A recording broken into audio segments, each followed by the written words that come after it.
I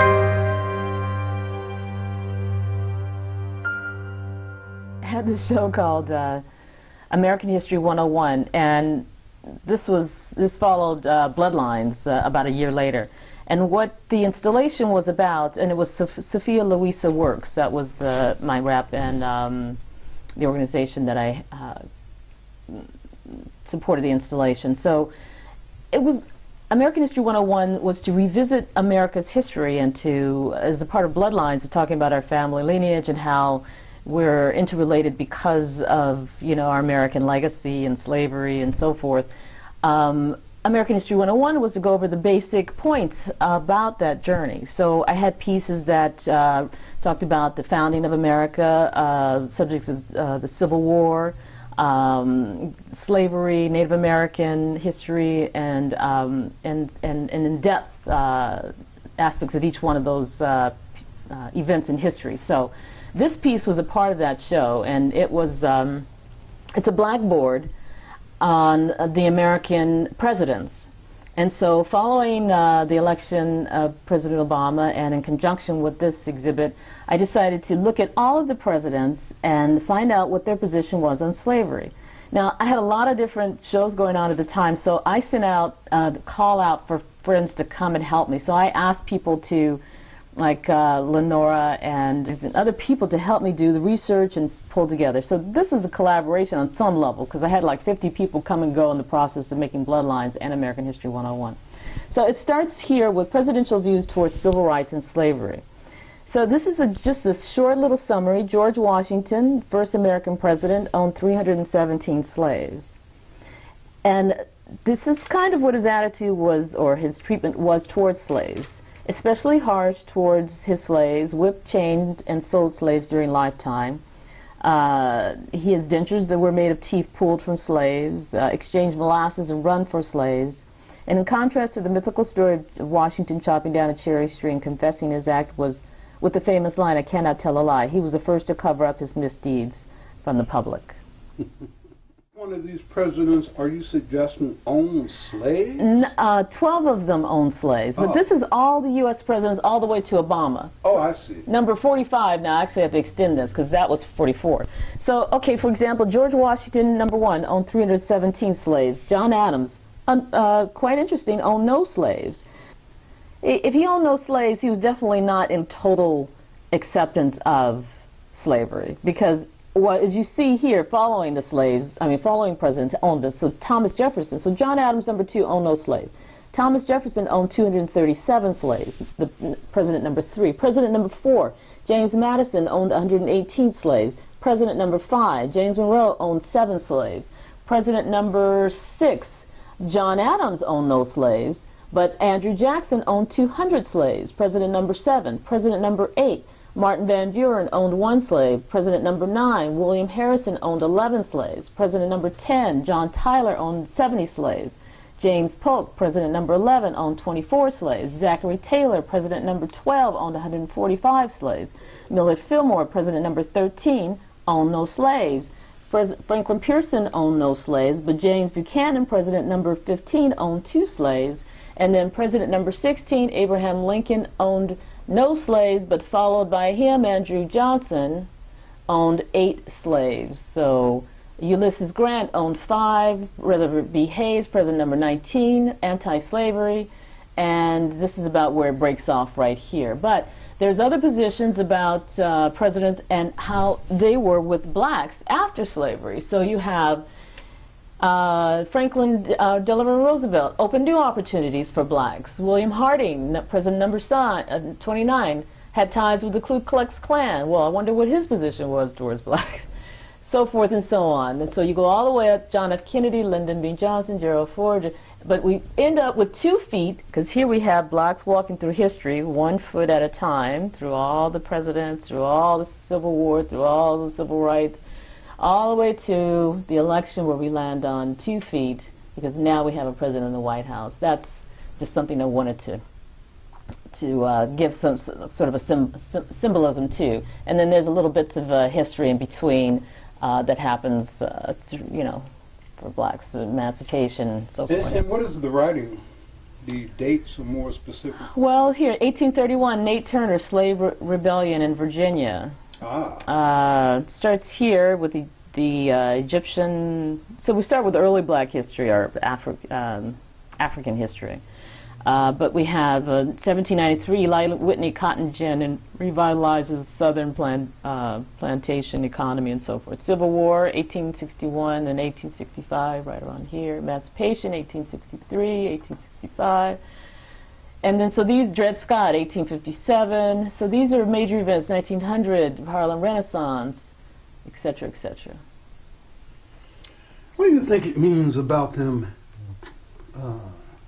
whipping, chained, and sold slaves, yet referred to slavery as a great political and moral evil?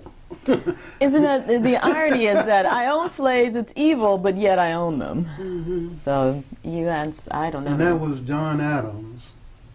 Well, John Adams didn't own any, but Thomas Jefferson. Oh, Thomas Jefferson. Oh, I'm terribly sorry. So he knew it was evil, but yet he had 237 slaves. So. I mean, that's a lot. That is a lot.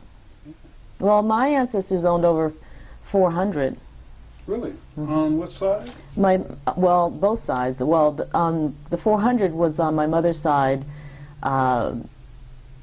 James May, Drury B. May, he owned Drury May owned 400 slaves. And I just remember my friend Bobby May, when he went to California, he said, "That's one of my uncles." I said, "Oh yeah, he is a May." Well, actually, I'm like a distant cousin of Willie Mays, too.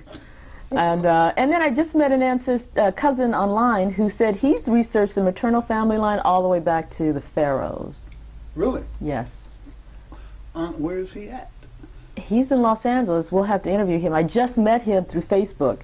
And he took off. My uncle researched us up until about 1700. Then we met the Robert Johnson, who gave me information back to the mid-1500s in England. So my uncle researched the paternal, the male, and then my cousin researched the maternal. So what he did, instead of going male to male to male, he followed, you know, so-and-so married so-and-so, that wife, he followed her line. So it's different. It sort of moves through time in a different way as opposed to just, you know, your father, your father's father. Availability, probably. Well, just really, just the maternal line. I have the PDF. I'll have to show you.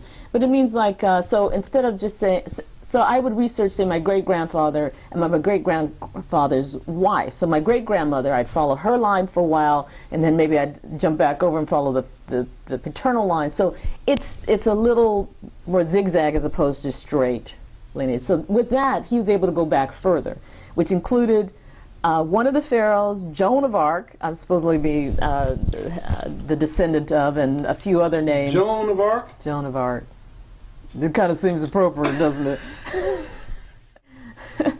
This is such a classic picture right here. So I did this. Because I've done so many interviews with people like your father's age and so on, who, when they went into the war, when they came out, they really thought they were going to be Americans. Yeah.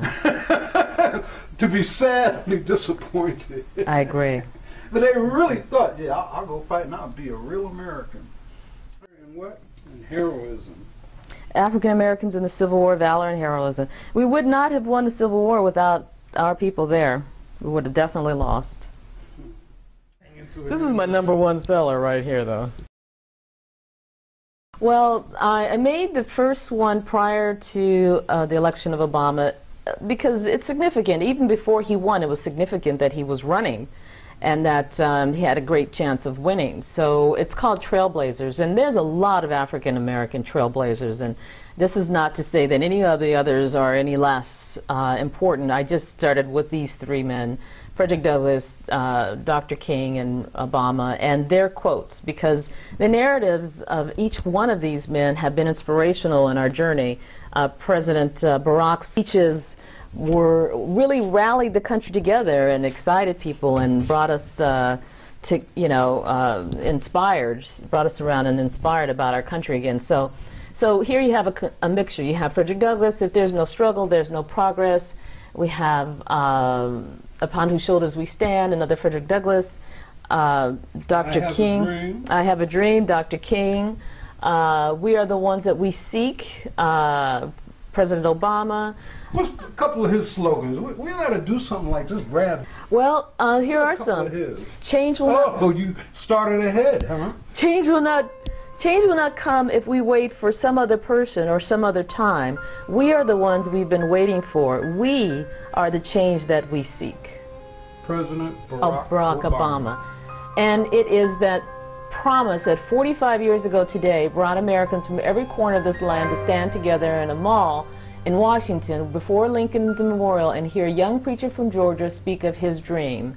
So that was from the speech that that President Barack gave in celebration of the day that Dr. King gave his I Have a Dream speech.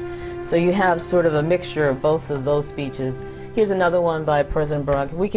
We can build a more hopeful America, and that is why, in the shadows of the old state capitol, where Lincoln once called a house divided, we stand together where common hopes and common dreams still live. I stand here today to announce my candidacy for the President of the United States of America.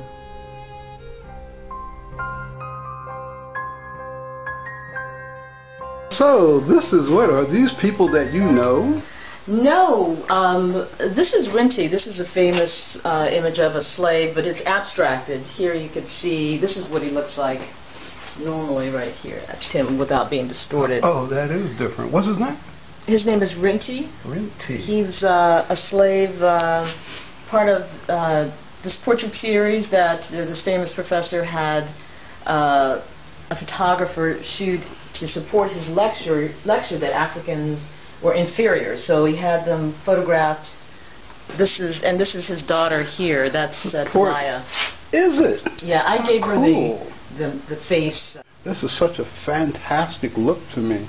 Somebody I know, or in my blood, was experiencing this. Absolutely. Look at this one. This is like what it really looked like.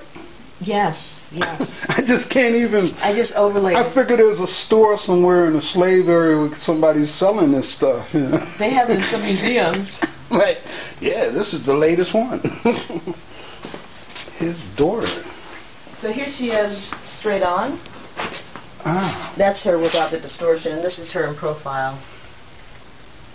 We the people. And that's her. And then normally I have And her name? Oh, she's just his daughter. Delia. Oh, this is Delia. Yeah, so I matched her up with that story that I read about this, the slave Delia. You told me there were two Delias? Yes, but it was just coincidence that they are both. Oh, from Delia Garlick's story. So here, this is right here are the words from her story. I never see my brothers and sisters except William. Then you pick up a stove, wood, and flails it against my head. So those are her words. Wow, this is great right here. And this? So again, Delia's words, so she started the whole thing, the whole installation. I mean, the whole idea. See, a real farmer, her last name Garlick. Garlic. So I just started scribbling in here, but this wall was from the original slave cabin that was at T.C.H. Pounder. So you have Sarah Gudger's story. Here, Sarah Gudger says, I'm about 2 miles from Old Fort on the old Mogotten Road, and she's had life. Just work and work and work. I never known it nothing but work. My boss, he was old man Andy Hemphill. He had a large plantation in the valley. Plenty of everything. All kind of stock, hogs, corns, mules, and horses. And even Marsh Andy died, I go live with his son, William Hemphill. No, I never know what it was like to rest. I just work all the time from morning till late at night.